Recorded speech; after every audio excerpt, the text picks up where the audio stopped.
Hi everyone, this is Katrina.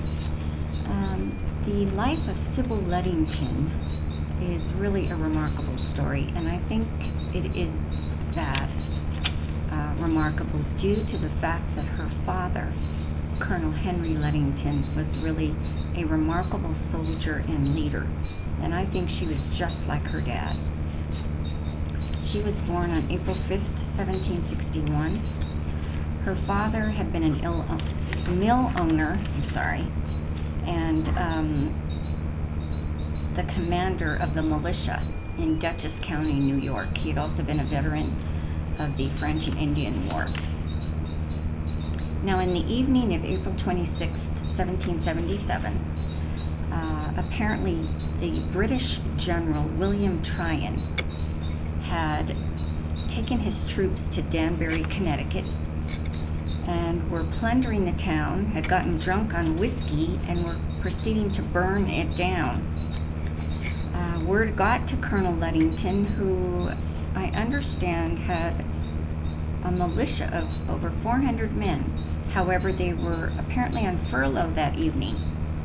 So Sybil, who is the oldest of 12 children, the story goes, with the help of one of her sisters, actually jumped on her horse, Star, and she rode throughout the night to rouse the entire community in that area and find the militia. She did exactly that. She left around 9 p.m. that evening, and by morning she had, with a stick, I believe, screaming for people to be alerted of the threat of the British troops in Danbury. She had alerted the areas, the little communities of Mahopac, Stormville, and Carmel, for instance, and she had roused the militia from wherever they were. I imagine they were at home somewhere in that region.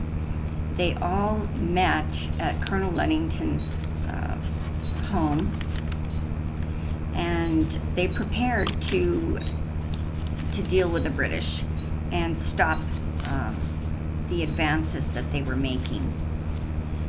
Some say that resulted in the Battle of Ridgefield. Nevertheless, she returned home safely.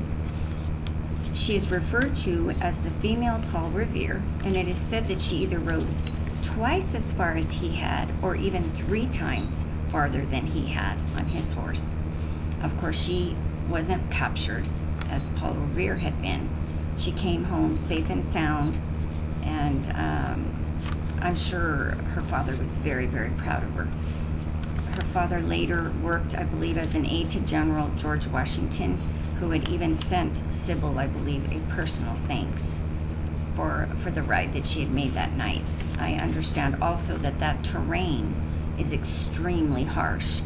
So for her to ride a horse throughout the night in that area must have been extraordinary. She later worked for the war effort as a messenger, because she was an excellent horsewoman. And of course, she was obviously fearless as her father, who was said to have been a great soldier and leader himself.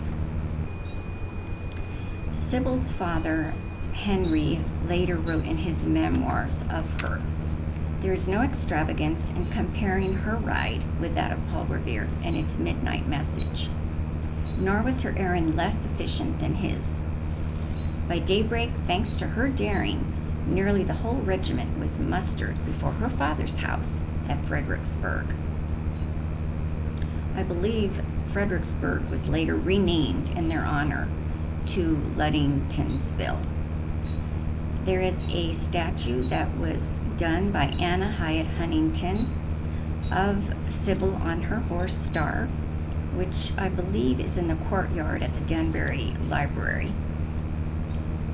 There is a plaque underneath that statue that also reads, "Sybil Ludington, Revolutionary War heroine, April 26, 1777, called out the voluntary militia by riding through the night alone on horseback at the age of 16, alerting the countryside to the burning of Danbury, Connecticut, by the British. She later married a gentleman by the name of George Ogden, and they had one son together. He had been a farmer, I believe, and an innkeeper. He later passed away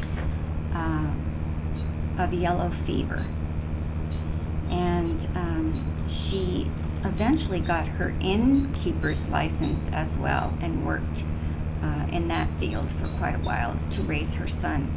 Later, she, I believe, tried to get a war widow's pension for her husband, and I understand could not find her marriage certificate, which of course was denied due to the fact that she couldn't find that documentation. It's sad to say that that is one of the reasons Sybil Ludington's story has really remained in the shadows, because of poor documentation as well. So with the help of historians and authors, I understand that that is changing. Her story is being published and being brought into the classroom, which I think is an excellent idea. Really what made Sybil remarkable was that she was the spitting image of her father. And so I hope this has inspired you.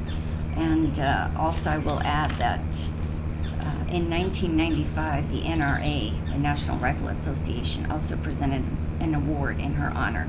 So I think the children here in the United States are going to, and their parents and their teachers, are going to start hearing more and more about the life of Sybil Ludington. Thanks.